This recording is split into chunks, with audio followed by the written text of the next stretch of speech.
Last week we sat two people down at a kitchen table and untangled their money personalities, the spender, the saver, and the argument in between. We fixed it with modern books, modern apps, modern language, and it worked. But then I did something strange. I put all of it down, and I walked about 4,000 years backward, because the oldest money advice ever written down, carved when Babylon was the richest city on earth, still quietly beats every app on your phone, and it never once needed a bank login. No sync errors, no subscriptions, no updates in 4 millennia, because the rules of money never actually changed. Only our excuses did. I'm the monocle, and this is the Budget Wars, where the great money books argue across centuries, and you walk away with what actually survives. Stay to the end and I'll hand you the same free one-page plan as always, this time with the ancient pay-yourself-first rule built right into the top line. No app, no bank login, ever. And the third law today? That's the one that separates the people who earn gold from the people who quietly keep it, and it's almost the opposite of what a get-rich video would tell you. Here's the setup. The whole book is told as parables, little stories set in ancient Babylon, about a man who started with nothing and ended with more gold than the king's treasury. And people love to dismiss that. It's just old fables. What could a man with a clay tablet possibly teach me about my salary and my streaming subscriptions? But that's exactly backwards. The reason the advice is old is the reason it works. It has survived every empire, every crash, every currency, because it was never about the currency. The apps change every year, human nature hasn't changed in 40 centuries, and money is really just a mirror held up to human nature. So the man goes to the richest citizen in Babylon and asks the one question everyone asks. And the answer is so simple, so quiet, that almost nobody actually does it. Here it is. Law 1. The foundation the whole book is built on. A part of all you earn is yours to keep. Sounds obvious, until you hear it properly. Most people think everything they earn is theirs. It isn't.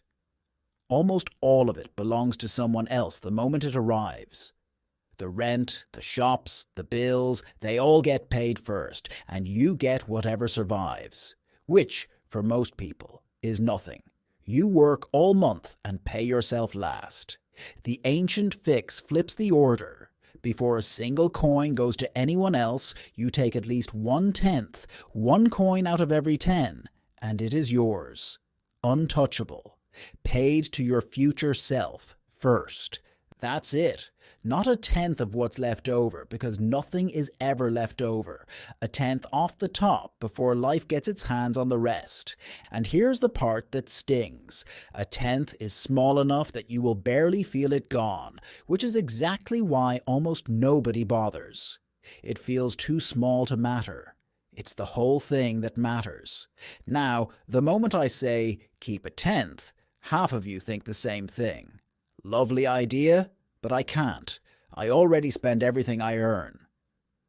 Law 2 is about that exact sentence, because the ancients noticed something we still refuse to admit.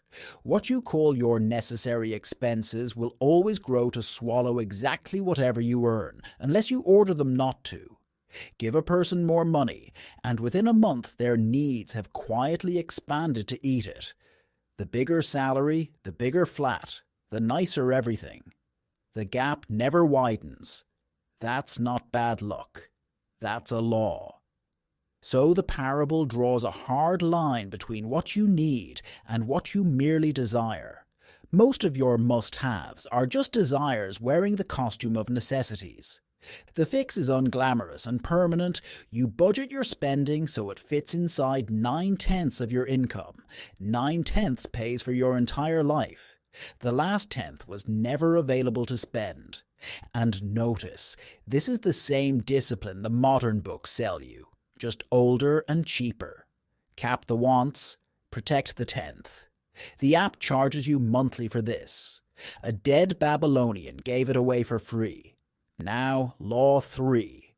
The one I promised, the line between people who earn gold and people who keep it. Here's the uncomfortable truth it opens with.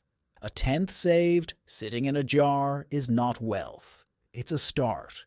Gold that just sits there is a servant asleep on the job. It does nothing. It earns nothing, and slowly the years eat its value. So the ancient instruction is to put your gold to work. Every saved coin should go out and earn more coins, and those coins earn more still. Your money should have children and grandchildren. This is the quiet miracle we now call compounding, described 4,000 years before a spreadsheet could draw it. A stream of gold flowing in, not from your labor, but from your gold's labor. And that is the real dividing line. The person who only earns gold works forever. The person whose gold also works can, one day, finally stop. Same salary, completely different ending. The saver builds the pile. The investor lights it on fire in the good way, so it grows while he sleeps. Law 1 gets you the 10th. Law 3 is what turns that 10th into freedom. Which brings us to Law 4. Really two ancient warnings the book bolts together because they save you from the two ways people lose it all. Warning 1. Guard your gold from loss. The first rule of wealth is not to grow it, it's to not lose it. Protect the principle before you dream about the profit. Which means be deeply suspicious of anything promising to make you rich quickly. The parable is blunt. The man who chases fat returns usually hands his savings to someone who won't give them back. 4,000 years, and that con hasn't aged a day. Only the costume changed, from a jewel merchant's promise to a screenshot of someone's yacht. The gullible gold always ends the same way. Gone. But warning 2 is the one people quote least, and it's the real engine under all of it. Because you can pay yourself a tenth of a small salary, or a tenth of a large one. Watch what the book does next. It tells you to increase your ability to earn. Invest in the one asset no market crash can touch. Yourself. Your skill, your craft, your knowledge. Sharpen it. And every future tenth gets bigger. That's the whole quiet flywheel. Earn more so your tenth is larger. Guard it so you never lose it. Put it to work so it multiplies. Round and round, and it started with one coin you almost didn't save. So let's carve it in stone. Pay yourself first, a tenth off the top.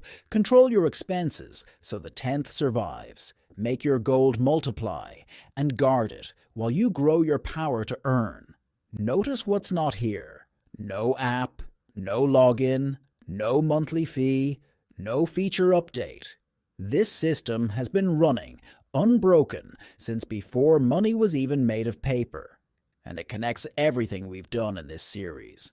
Last week's couple, arguing over spending, their whole fight dissolves the moment a tenth comes off the top, automatically, before either personality can touch it. The modern books gave you apps and percentages. This ancient one gave you the reason they all work. The tools are new.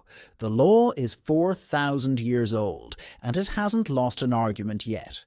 So here's your move this week. I've added the ancient pay yourself first rule to the top of that same free one-page plan. A tenth, carved in before anything else gets a coin. It's free. It lives in Google Sheets or Notion, and it will never once ask for your bank login. The link is waiting below. Then do the one thing 4,000 years of people mostly didn't. Move a single tenth before you spend a coin this week, and tell me in the comments which law you've been quietly breaking the longest. Be honest. I read them. And next episode, we drag that ancient pay yourself first rule into the modern world, a book that builds the exact accounts, named and automated, so the tenth moves itself before you can blink. The oldest law, running on total autopilot. I'll see you there.